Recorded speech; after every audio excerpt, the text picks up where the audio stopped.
We are in Hebrews chapter 11. If you want to make your way over there, we're going to start today in verse 11.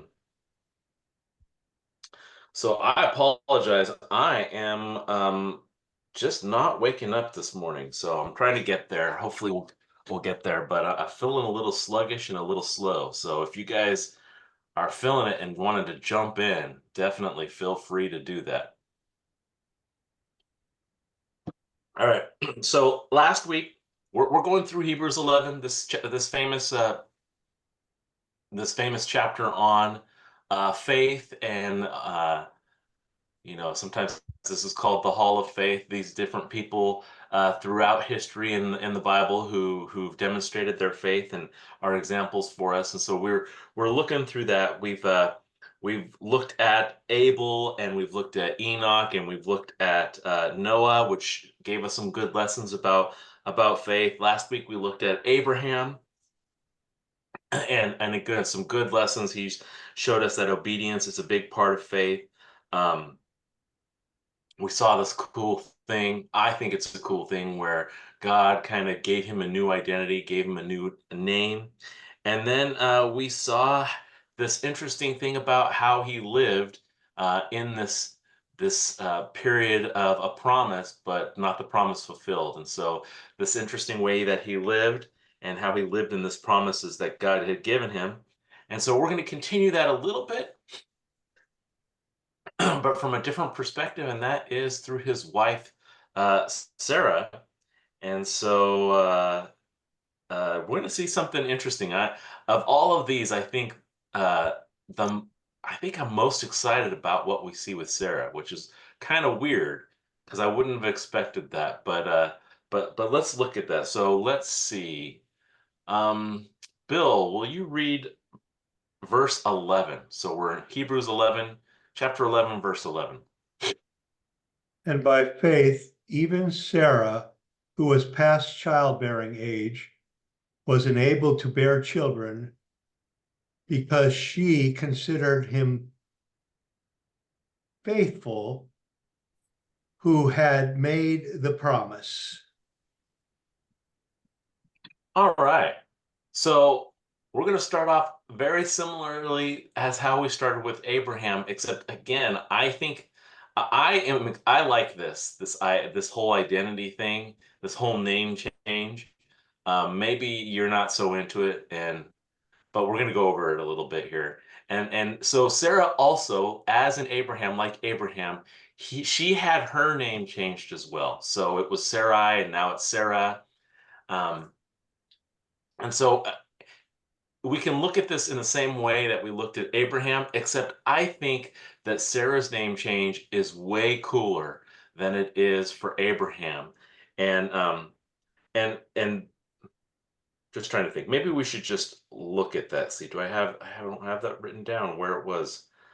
Let's see. It's Genesis, what is it, 13? 14? 18. What is that? I think it's 11. 11. This is 11. Depends what you're looking for. Yeah, I'm looking for where God No, changes her name. definitely not Lane.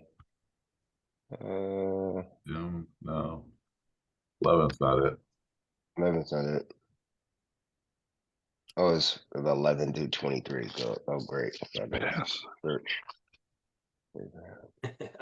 I apologize. I don't know why I don't have this written down because I went over it. Let's see. It's 16. No, Might be. no. Might be. That's Hagar. 18, I think. Oh, Yeah, Sarah has a son. 18. Genesis 17. But we're just all over that. Genesis. We're passing the ball. But we'd lose. We'd Here's the test. We all failed. It is definitely 17 because the beginning of 17 is 15. Abram. 17. What's that? 15. 17, God 15. said Okay, let's move unto there. Abraham, as for Sarai thy wife, thou shalt not call her name Sarai, but Sarah shall her name be. Yeah, okay, there you go. So thank you, John. So this is where her name gets changed. And check this out. It says verse 15, it says, so this is Genesis 17:15.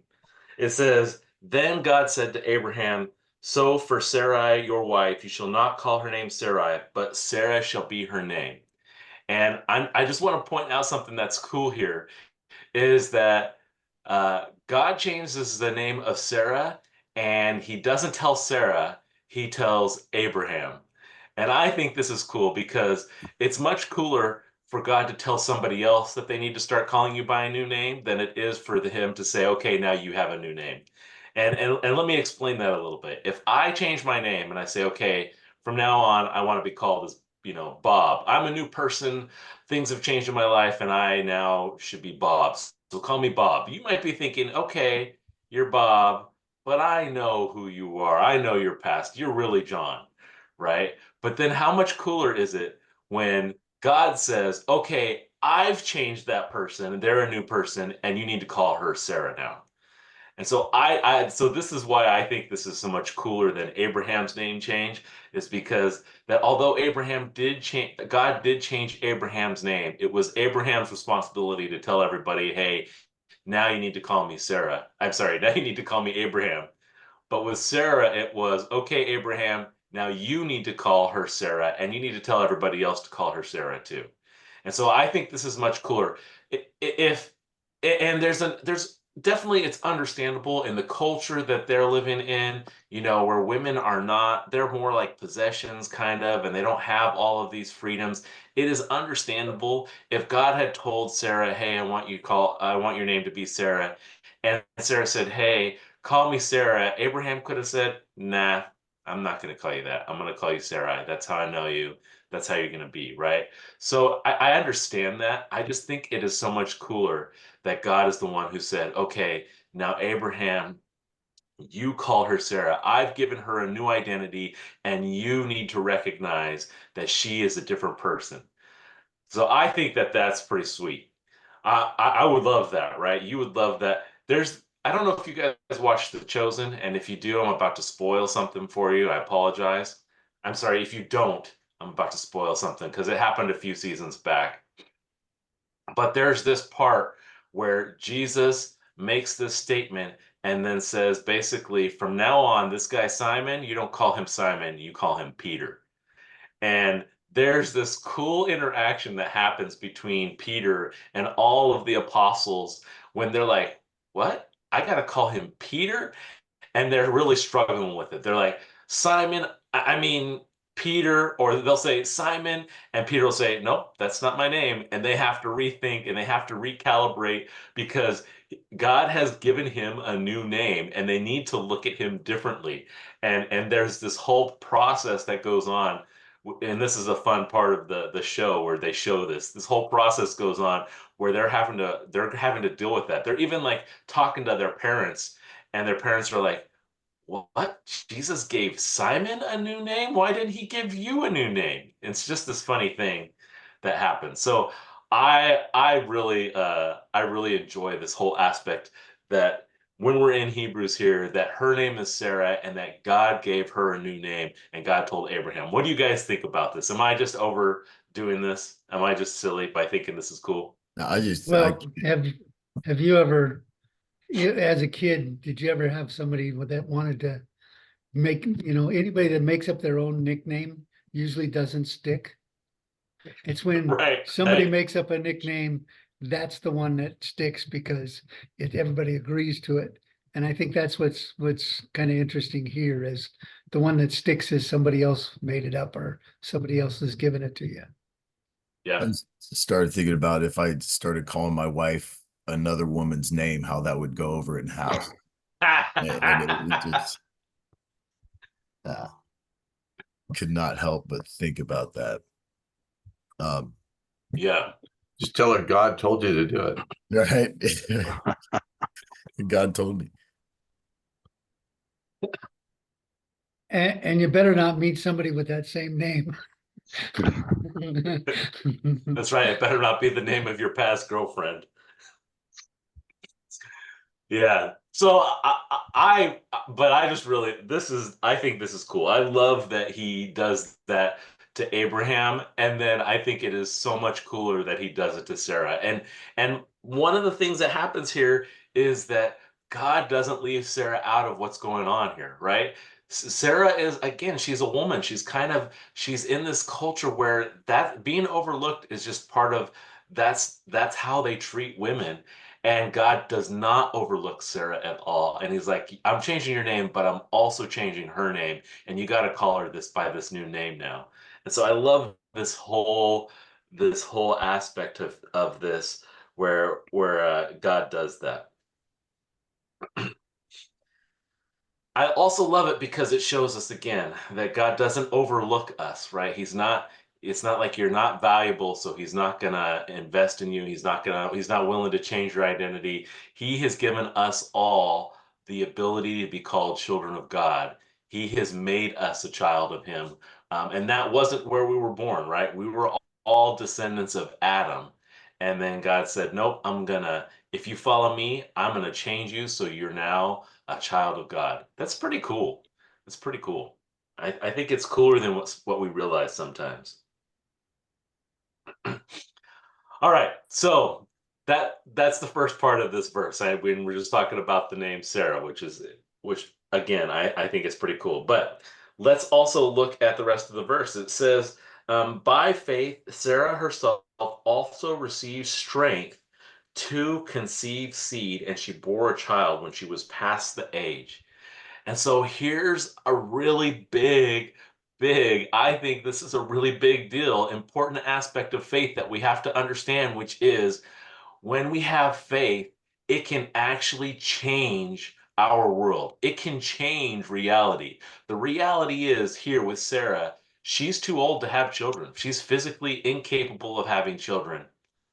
But because of her faith, God changed reality and changed the world so that she could bear a son.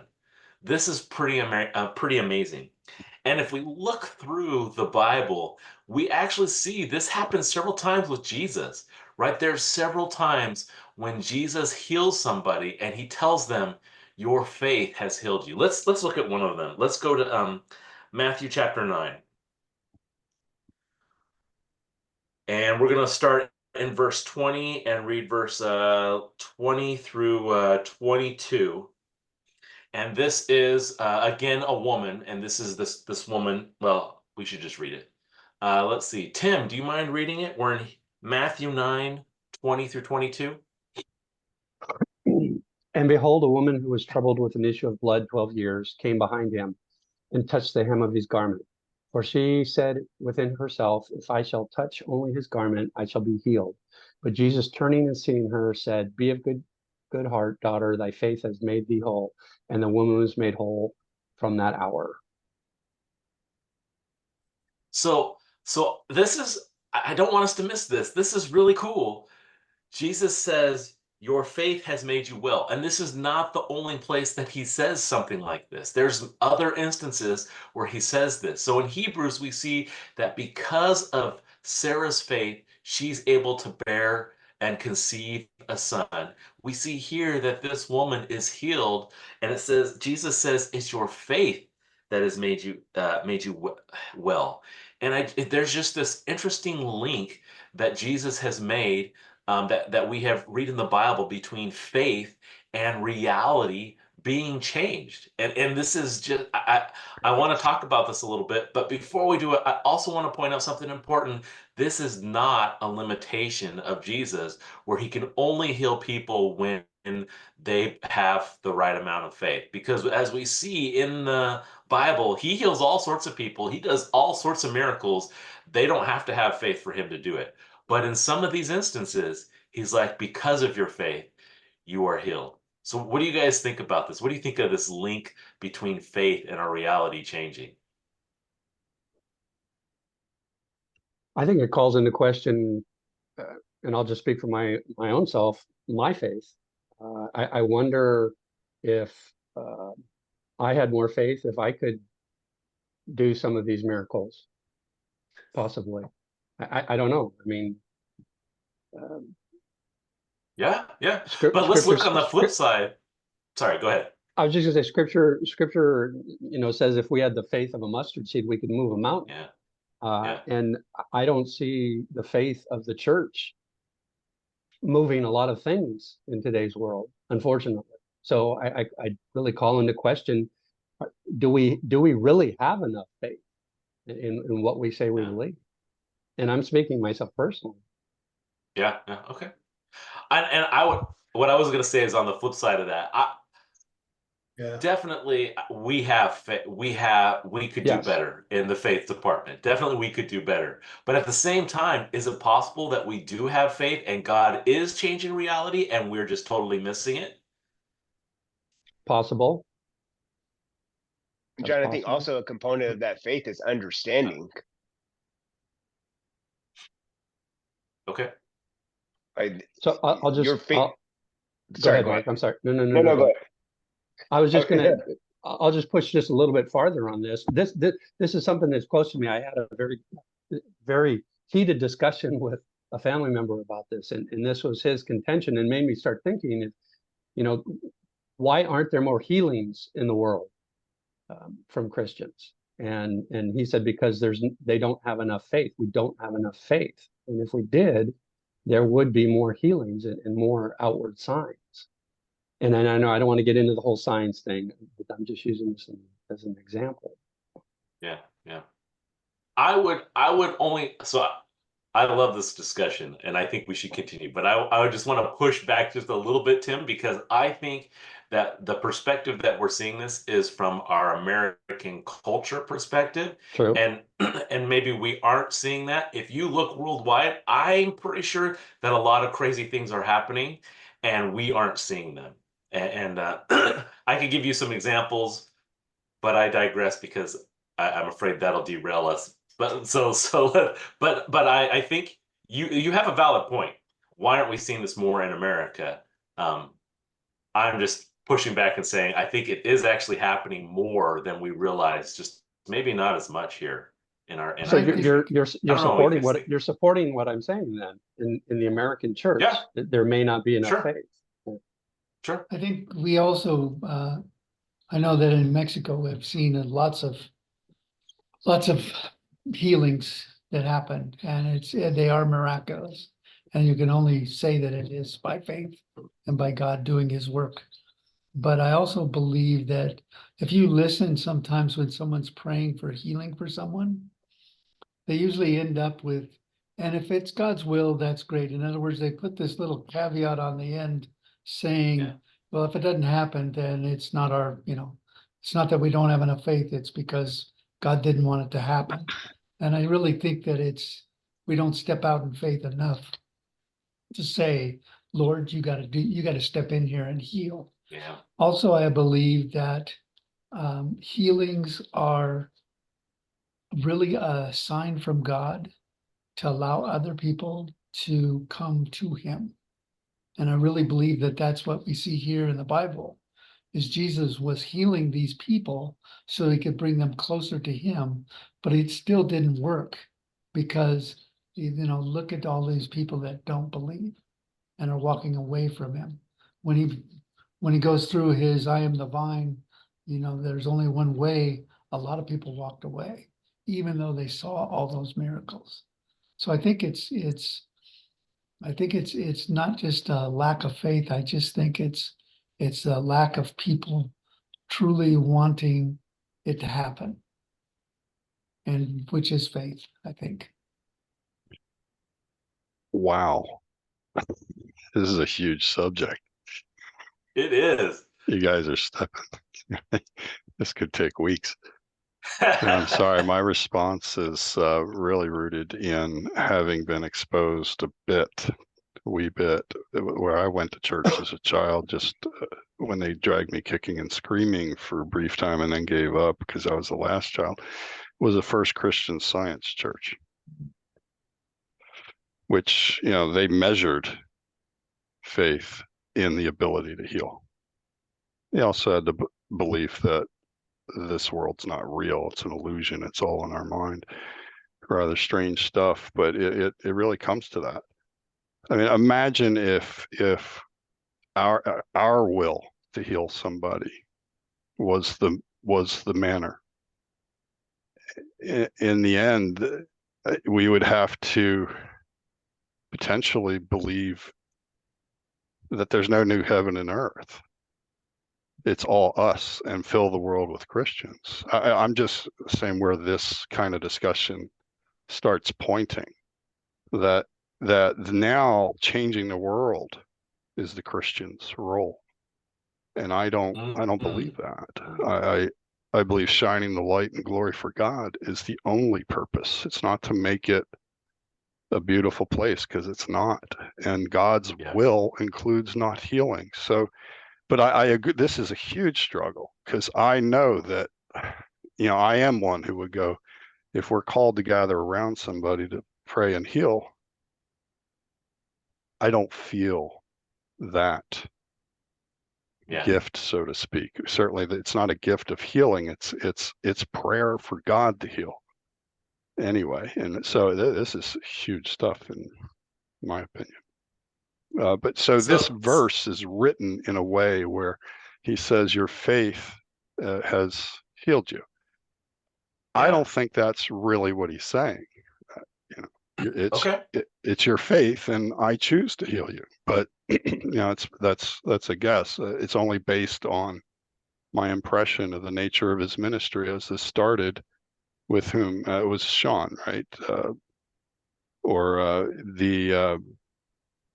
These are signs to point to God. And if this is if the request to sealing is not the way God is saying, I want to reveal myself to this person or these people around you, or people hear about it, then I'm not healing. Right? He didn't heal everybody. He healed a few select individuals. So I don't have it resolved, but I'm just saying my reaction, and I'm struggling, and I'm revealing how I'm not awake yet. Yeah, that's it's true. We don't heal anyone. It's all the Lord, and that's really what it comes down to. And I think that's where we get stuck on is, as you pointed out, that some people, some religious groups believe that, if you don't have enough faith, you can, if you have enough faith, you can heal people. But again, it comes down to, if the Lord wants to be glorified in that moment, that's when it's going to happen. And I really believe that. Healing is not by me, or it's not by anybody else here. It's by God stepping in and healing that person. But he asks us to have faith and understanding that we can ask him and he can deliver them. Right. But again, I really believe that I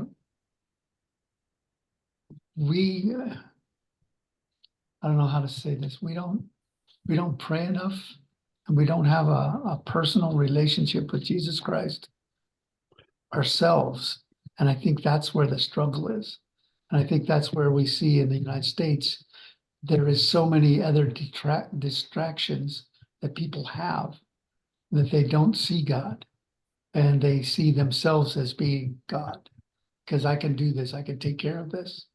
And I think that's where we fall in the sense of, we don't have faith that God is real. I love that. Yeah. Thanks. Well, and I think also it's we want God to do certain things certain way for our faith to be verified, and that might not be his plan. And God, heal this cut on my arm. Well, eventually it'll heal, but I think that's true. It's just how we focus and do it, and that and it goes along with what you're saying, Sean. That if he doesn't do it, then God's not present. He doesn't like me. I'm leaving. I'm mad, and off you go. I have no, faith is a joke, and that's what happens a lot of times. And who gets glorified if you walk up to somebody? And this is really spinning off of those comments and Sean's remarks, that let's say we okay, we're going to go walk up, make a show, be bold, and say, heal this person, and a miracle happens. Who do we start looking at? The Christian instead of God, potentially, and only God knows when he will be glorified and what will glorify him, because we could just be puffing people up, and then Christians would be puffed up, and they would be challenged on their ability to heal. I mean, it would be a different battle kind of thing, because the world does not believe Christians heal. Is that a good thing or a bad thing? It's probably a good thing, in my opinion, because Not they don't want to everybody, explore it. not everybody is healed. I mean, Right. I saw many We're all gonna people die. that should have died and they didn't. And I saw people that I thought were going to get better and they didn't get better. And I saw Christians praying and praying and people praying around them and they didn't get better. I mean, God has a plan. Right. And sometimes the plan isn't that you get better.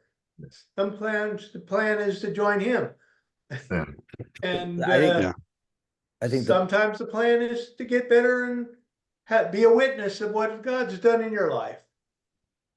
I think Also, Eric touched on it earlier. Ultimately, at the end, who gets the glory through whatever happens or doesn't happen in our eyes? I think of, of course, Paul's the easiest answer. I mean, he prayed 3 times. The Lord said no. He says, my strength is perfect in your weakness. So we understand there's a purpose there. There's a glory there that honors the Lord in a different way. And what's really interesting is we are familiar with the verse, but sometimes people don't tie this, is First Peter chapter 1, when he's talking about suffering. He says that the genuineness, verse 7, that the genuineness of your faith. So this is where faith is highlighted. Being much more precious than gold that perishes, though it's tested by fire, may be found in praise. That's where faith actually shines. It's really interesting that Peter points it out that way. It's through the suffering that your faith actually shines, that it's really, really genuine. So it's really interesting, and then I think of the other verse I think of was in Mark chapter 6, where Jesus marveled at their unbelief. He says, I can't do anything here except a few miracles. and he sort of flips the table, because we think that's faith, and that's the great work that God's doing. It's the miracles, but in reality, he's trying to do something else. Of course, the greatest miracle is this knuckleheads that are on the screen got saved. That's the accomplishment of God's grace, and miracles may be part of that journey, maybe not. And I think we've seen part of that. But it's really interesting. In Mark, he sort of flips that idea around. Look, I'm marveling at the lack of unbelief here, and all I could do was a few miracles and heal somebody. The great stuff in which he said, he could do no greater things because of their unbelief, but yet miracles wasn't part of that. It's really interesting to kind of think about it that way. So good stuff. Some of a good friend of mine in Livermore passed away many years ago, and she was very sick for a long time. And we prayed for healing. But I really think that what it was is her faith, that she knew where she was going and she had a joy about that. And that faith increased our faith because we know where we're going. And I think that's where the strength of faith is really, I believe people got saved because of her testimony on the way she died. And that is what faith is all about, is knowing where we're going and what we're doing. And I really believe that there were people that did not know Jesus Christ at that time, but seeing how she loved the Lord and just, she was more encouragement for us than we could encourage her. And I think that's the part of faith that sometimes we forget about. Yeah, And go ahead. Well, I mean, just really the flip side on the suffering, faith is built. Fully believe that, and we seek comfort. We seek comfort for other people. We don't necessarily see glory of that belief is the only thing that matters. comfort is not our measure of God at work in us. If our purpose is to worship God and that purpose is missed and not magnified, then it's just pointless. And And it is I'm worth. going to just repeat it just Sorry, for go my ahead. own sake, is that if you hold on to your faith and trust in times of discomfort, as easy as this is to say, that is the expression that God wants. You know, I glorify you whether I feel cursed or blessed, because I don't know the difference between a curse and a blessing still, because I measure everything by the world. So, but when we focus, I was just this is gonna. all about believing. So, go ahead.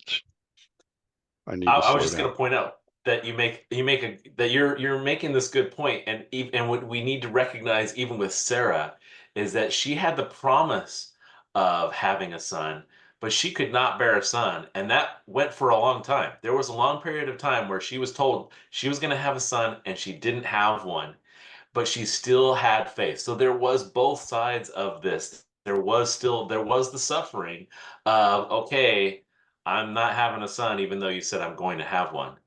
But there's also the other side of where she's still trusting and putting her faith in the Lord. And I think this is wonderful. I would take a slightly different take on a lot of this, in the sense that I wonder if God just delights in our faith to such a degree that he is willing to change the world when we put our trust fully in him. And that doesn't mean he always will, because he's got plans, but sometimes, hey, healing you is not going to interrupt any of my other plans. So let's do it. But I just wonder if he just delights in our faith to so much that he's like, okay, I love you. Let me see how I can bless you, because I love you. And I think that this is one of those aspects. We're going to get to it in a few verses further down, but I just love this whole point here of Sarah's faith actually changed reality, because the reality was she couldn't have children. And we see this through healings, where the reality is you are infirm to some degree and God changes reality so you're not. But that's not the limitation of how God can interact with reality. That's not the limitation of how God can change reality. We can have faith and he can still change reality that has nothing to do with any of us being healed, right? There's a lot of ways that God can bless us where he has to intervene in our world, and it doesn't look necessarily like this big giant miracle, but he still wants to do it because we put our trust in him and he delights in that. So that, I don't know what you guys think about that, but I'm excited about this whole passage. I love this whole picture of how God is willing to change reality for us. There's so many ways that I'm stuck. I need my reality changed. And a lot of times that's just internal, right? That's just like, um, God, I'm overwhelmed. I don't know what to do. And then he can come in and change me. So, okay, put your trust in me, and then you won't be overwhelmed, and I can change my mindset. To me, that's still changing my reality. So there's still a lot of different levels, and we might look at the highest level of, hey, it's something that's big and glorious and showy, but it doesn't even have to be that way. It can be something small that can still be impactful on me, on us. I don't know what you get. I'm loving this. Hey, John, you know, Yeah. one of the coolest things that I'm receiving from this is that it's almost as God is helping Sarah. Not necessarily with the childbearing portion though, but like taking her along a journey of her own faith. It says in the later portion, it says, she considered him faithful who had promised. So throughout this duration of time that you pointed out, she's having these struggles because she doesn't see the promise actually happening at her timetable. But as it continues to go on, she's still considering the promise. Yeah, but you know what I'm saying? I don't see it happening, but he promised. And she's working from one side of her faith to the other side of her faith, and he's bringing her along through this process. And it seems like in the back of her head, she's like, I know this dude is faithful. So I know it's going to come Yeah. through, you know, and Yeah. it's amazing that she considered him to be faithful. So everything was predicated on him. She was like, Yeah. he's faithful. And that's the empowering foundation of what she leaned on through this process. I can only imagine moving forward after this miracle where her faith was, because she had such a dead period of time, and how she really held on to her foundation. And her foundation was, this man is faithful. This man, God, is faithful. I've seen him work, and that's what's going to get me through, even though I don't really see it this second. But I know that he's Yeah. faithful. He's faithful Well, in and his I word, take it- not our desires. Absolutely. I take it another level as a doctor. So she is menopausal, so she doesn't have periods. So did she start having periods again? And then she would know that things are working? Or did she still not have periods and she still knew that things weren't working and it was all on faith? So that would be a real test of faith.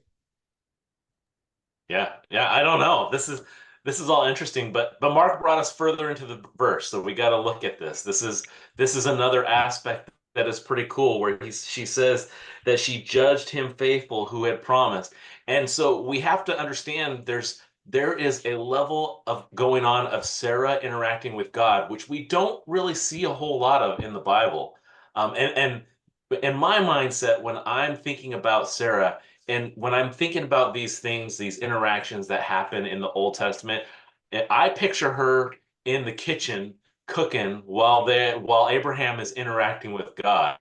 Now, obviously, they didn't have a kitchen like we do. I don't know how all that worked. And we see sometimes she is preparing food for them. But what we aren't seeing, which must be true here, is that she is paying attention to what is going on between Abraham and God, because she judges that God is faithful. She's judging that God keeps his promises and that he fulfills his promises. And so she's keeping her faith there. And I think just her stuff. I think this is all pretty cool. My dog just got caught up. There we go. This is a pretty cool aspect that we see, that she judges him faithful, which means she judges him faithful of keeping his promises, which means several things. It means she has to be paying attention to him. She has to be paying attention to what God is doing. She has to know some of the promises that God has. She has to see that he's keeping these promises and all of these things, which brings me to this question. What we should have the same type of thing in our lives, right? Where we are judging God to be faithful to his promises. How do we do that? What do we need to do in order to judge that Jesus and God are faithful to what they've promised? Well, I was thinking, well, we need to act like we have faith and like we know that he's going to do what he says he's going to do. I was thinking about what you were saying about Sarah paying attention to what's going on with Isaac, or with just oftentimes people go about their daily lives and there's people around the peripheral that you ignore, and you think that they're either not paying attention or that's just the custodian over there, I don't need to worry about him. But people are always watching, and people are always taking in information, and people are always judging. And so it's important for us that if we say we have faith, we need to act and conduct ourselves in a way that we do, so that others that are watching, it's their opportunity it's a way for us to witness to them, and a way for them to also see that God is faithful and he does do what he's going to say based on how we conduct ourselves as evidence to his word being true. Amen. So let me just kind of encapsulate some of the things you just said, John, because this is important. We need to catch this applies to us. In order for us to judge that God is faithful in his promises, number one, we have to keep an eye on God. We have to be close enough to him to see what he's doing, right? If we can't see what he's doing, if we can't keep our eyes on God, then there's no way for us to judge if he's actually fulfilled any of his promises. So number one was we have to at least be close enough to him to see what he's doing. I think that's kind of encapsulating what you've said.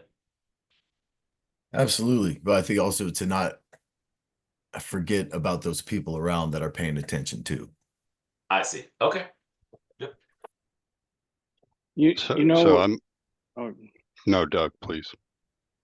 yeah, Abraham and Sarah, it's amazing, right? The story and their faith and stuff. But it's really interesting to me reading through all that, is that whole the testing that God kind of puts them through, right? So they have this faith, but then he tests them, and he tests them with time, right? Which is an interesting element for him, but super precious to us, right? And so I always like amazed when I read through this how long he made them, have this faith and trust in him in terms of like having Isaac. And I mean, that was one big thing. And then the whole move and then the promise of the covenant, these are all testings, right? Yet, and Abraham he's not 100% perfect in his testing. His score is not 100, right? And this story, this whole thing that God, part of his plan, really, I think we have to sit back, and I think he wants us to sit and go through this and understand it, and understand how his faith, that their faith, what their faith and trust in him could produce. But they also wanted to show how the journey and how this test and time, how it impacts us, right? So we can have like incredible faith, but we're going to have moments of weaknesses, right? Where we rely on ourselves, which is what we love to do, right?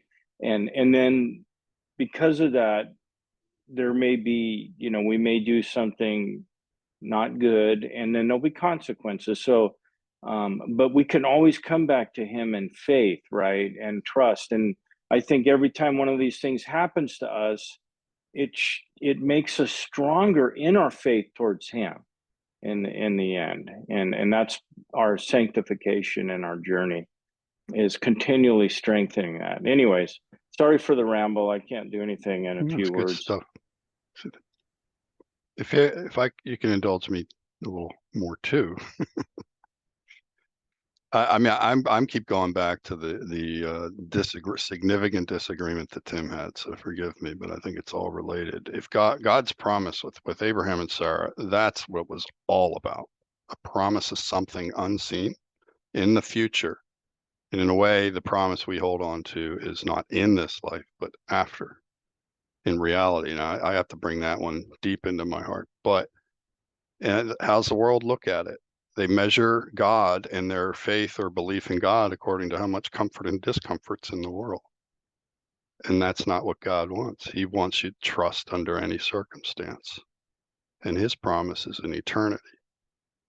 And so we would build a faith, if we were going around healing people at our will, we would create a whole different idea. Hey, come join God, because he's going to make your life comfortable again, pain-free. Oh, by the way, death is at the end. But, I mean, it would all go back to we'd be robots in order to solve this problem on our own. I mean, with the idea that we can, if we had enough faith, we could heal who we want to, or who we want to be healed. We are still asked to pray. That's the dichotomy. But it's and he listens. Even if he knows what he's doing is the opposite, he probably loves. I mean, he loves us to make these requests, right? And to showing our reliance on him. But I just don't. you know, I think we started a little bit with the culture in the US. It's just a comfortable culture, and we do measure Yeah. success in comfort. Boy, we don't want to be measuring faith in comfort. We want to be measuring it in discomfort. That's why it's so inspiring. It's more inspiring to see somebody in pain enjoy in the Lord than it is to see somebody healed from pain and not taking joy in the Lord as much. Yeah, in that brief moment, right? But sorry, I go too far. No. Let me Mm. add a little bit onto what you're saying too, Eric, Mhm. because if this was the reality where we could just heal everybody that we wanted to heal and we could just go out and do all of this stuff, that is a false gospel, because what we're telling people is come to Jesus because you will be healed. And Mhm. that's not what the gospel is. The gospel is come to Jesus because you need forgiveness. You will find forgiveness. And that's the gospel. That's why people need to come to the Lord. They need to come to find Jesus, because that's their number one need, is forgiveness of sins. It's not healing. Yeah. And that would switch our view to think that our number one thing we needed was healing. And that's not it. So it's a good point, and it's worth bringing up. So my apologies for bringing us backwards, but a lot of inertia in this head. Tim, do you have any comments in all that? It's kind of triggered from some of your. No, not really. I mean, Mm. we could keep going on this. I just brought it up because it was, I didn't think it would spur such discussion, but since John was tired, I was more than willing to throw it out there. Thank you. So you're really thinking of John. Yeah. That's awesome. I appreciate it. I like to stir the pot a little bit sometimes. So, but And this is sit good back. information. What is interesting that I think, Eric, you brought up earlier, a miracle tied to a promise, you know, in this case, right? Because there's a word given, there's a promise given, and faithfulness is tied to the one that not only promised but is able to execute. It's one thing to have faith, to continue to have faith when that miracle hasn't happened, because God has given you that promise. You know, the other, I guess, is, you know, I mean, for Christians, I think we, you know, all the promises are yes and amen. Yes, we could understand that. But sometimes the promise to heal for that particular situation necessarily isn't a promise, right? So I think there is some difference there as well in terms of what we expect, what we should expect of God in terms of what he has said he would do, versus others in which, for the lack of words, is a little bit unclear as to whether he intends to do, or whether he actually said he promised to heal in every circumstance. And I think that could be a little bit different too, because we want to see them both together. I think that's again, around comfort or desire for people to be restored. But there's a difference in terms of what God has said, what we should continue to hang on to, and insist, you know, in some cases, because he already has said those things. But in others, we need to let them go because, you know, we're not necessarily clear in a particular circumstance whether he's promised to deliver in the way that we, you know, he didn't say. I think there's a little bit of subtle difference there, how we judge things and how we should hold on to certain promises versus, you know, circumstances that we insist should happen. John, was it King Hezekiah that asked for an extension on the life, and he got 15? Yeah. That didn't work out for him. You know what I'm saying? So it's again that same balance of, you know what, God, whatever interest you have is probably the best way to go. I'm gonna just, if it's my time to go, I think it's my time to go. I don't need an extension. But no, nonetheless, I mean, I'm just saying that's one incident. But you know, that was just an interesting story. But it's still pretty amazing that God was willing to change things, because of the request, right? And this is an important point that we get from Sarah, is God is willing to change things. We need to have the trust and put our trust in him and recognize that he will change things. And I like what Rich said, if he's given us a promise, there is that promise. He will change things in order to fulfill the promise. It may not work the way we expect it to. Even with Sarah and Abraham, right? They had these promises, and we'll see these in the next verses, but they were fulfilled after they died. Most everything was fulfilled after they died. Yeah. So there's the promise. They're putting their trust in him, but it's not on their time frame. It's from a different perspective altogether. And sometimes we just need to recognize that God's willing to change things, but he might not change things to the way that I'm asking or the way that I like. So Once- one of the things that Eric pointed out that was interesting is, the blessings and the curses. Since we don't know the outcome, we don't have curses then. We just have blessings because everything works out to God's good. Oh, So I for a love 'em. Christian, there are no curses. There's just blessings. No matter how we view it in this world, it is a blessing, period. And then on the flip side, if you're not a Christian, it's all a curse. That's a very good point. Yes. Perfect. Right. Downbeat. Yeah. Nice stuff, guys. It's, Well, as we teach, as I teach at the school, this for believers, this is the only hell we're going to see. And for Christians, for non-believers, this is the only heaven they're going to see. And I really think we need to look at that in that light. The other thing I want to say is this, that it all comes down to when we're talking about healings and all that other stuff, it comes down to where healings happen when God gets the glory. And I really believe that is healings happen when God gets the glory. And a lot of times, I keep thinking of the Benny Hinn's and those guys up on the stage that are healing people. God's not getting the glory. The guy up there that's quote unquote doing these healings is the one who's getting the glory. And I really think that that's an illusion, because I had a friend of mine that said that he'd been healed by going to one of these healers. And for about 3 weeks, he had no pain, but all of a sudden it came back. So I don't know what the deal was there, but I really believe that it's about giving God the glory in everything we do, whether we're hurting or whether we're, being blessed beyond measure. And that's really where we need to be thinking, is our thoughts have to be, where does God get the glory? So I know Eric wants to say something, but let me no, just I was interject praising one God. thing. I thought Oh, okay. that was a beautiful Okay. summary. So we do have to wrap it up, and I love this conversation. This has been great.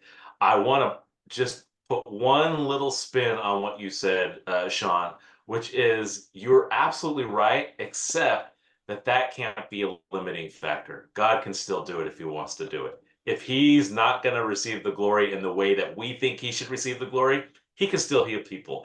There actually are people that have been healed at these Benny Hinn things. I'm not a Benny Hinn fan, so I'm not saying you should go to any of these things. People do get healed, and it may look like he's getting the glory, but the reality is God still decided to intervene, and he's allowed to do that even if we don't see it in the way that we think it should be portrayed.